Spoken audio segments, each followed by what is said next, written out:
ان کے ساتھ کھڑے ہوتے, اپنی مضبوط کمٹمنٹ کا اظہار کرتے تاکہ بات آگے بڑھتی. اور دیکھیے یہ واقعہ جو ہے, ماضی میں بھی جب یہ واقعات ہوئے ہیں تو ہمارے جو بڑے اہم افراد ہوتے ہیں, وہ جو حکومت میں شامل وزیر اعظم, وزیر اعلیٰ, وزیر, یہ سب وہاں پیش ہوتے رہے, ہزارہ کے لوگوں کو یقین دہانیاں کراتے رہے, لیکن عملی نتیجہ کچھ نکلا نہیں ہے.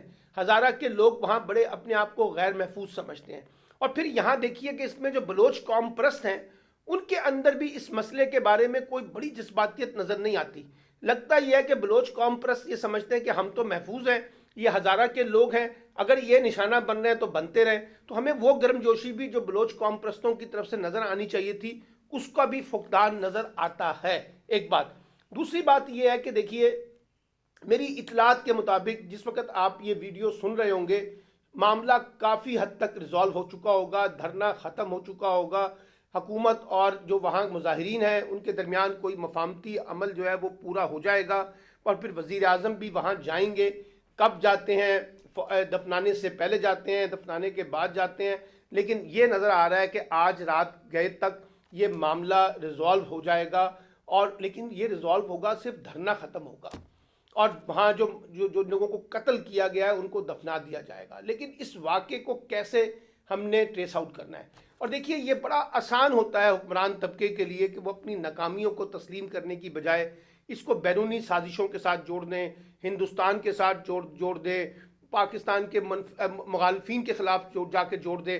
بالکل ہو سکتا ہے کہ وہ لوگ یہ کام کرتے ہوں گے, اور ہندوستان تو خاص طور پہ ہمیں کمزور کرنے کے ایجنڈے کے اوپر عمل پیرا ہے, اور بہت سے غیر ممالک ہیں جو یہاں فنڈنگ کرتے ہیں ایسے لوگوں کو جو پاکستان کو غیر مستحکم کرنا چاہتے ہیں. لیکن ان کو پکڑنا کس نے ہے؟ حکومت نے, ریاست کے اداروں نے. انہی اداروں نے ان کو کیفے کردار تک پہنچانا ہے. اس لیے یہ اپنا بھی فیلئر مانے کہ ہم ناکام ہو رہے ہیں, ہمارے انٹیلیجنس سسٹم ناکام ہو رہا ہے, ہماری اپنی حکومت کے ادارے جو ہیں وہ ان سے کہیں کوتاہی ہو رہی ہے. تو اس لیے جہاں دوسروں پہ ملبہ ڈالنا ہے وہاں خود بھی یہ ذمہ داری لینی ہوگی, اور ہزارہ کمیونٹی کے لوگوں کے ساتھ کھڑا ہونا ہوگا. اور بہت سے لوگ جو اس کو فرقہ وارانہ رنگ دینے کی کوشش کر رہے ہیں تاکہ پاکستان میں ایک بڑی فرقہ وارانہ معاملہ جو ہے وہ شدت اختیار کر جائے, اس کو بھی ہمیں روکنا ہے. اور دیکھیے جو مجلس وحدت المسلمین ہے یہ تو حکومت کی اتحادی جماعت ہے, حکومت کے ساتھ مل کر چلنا چاہتی ہے, حکومت کے ساتھ کھڑی ہے. تو ایسے میں حکومت کو ان لوگوں کے ساتھ اپنے آپ کو کھڑا کرنا ہوگا, ان کو یہ کمٹمنٹ دینی ہوگی کہ حکومت ان کے پیچھے کھڑی ہے, حکومت ان کے ساتھ ہے, ان کے آگے کھڑی ہے.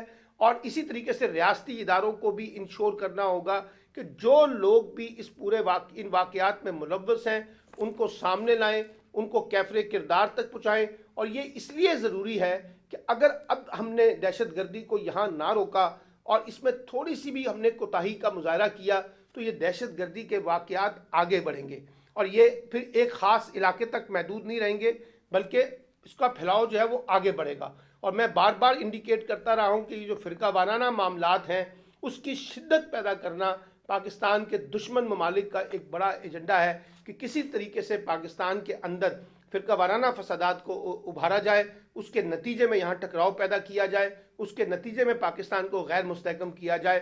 تو ہمیں اس بات پہ بھی اپنے آپ کو تھوڑا سا دیکھنا ہوگا. اور یہاں ہمیں آخری بات میں کہنا چاہتا ہوں کہ اس طرح کے سانحات پہ حکومت ہو یا اپوزیشن ہو, ہمیں سیاست نہیں کرنی چاہیے, ایک دوسرے پہ بلیم گیم نہیں کرنا چاہیے, بلکہ مل جل کر کوئی ایسا راستہ نکالنا چاہیے کہ ہم اس طرح کی دہشت گردی کا راستہ روک سکیں, اس کے خلاف ایک مضبوط دیوار بن سکیں جو ہماری قومی ضرورت بنتا ہے.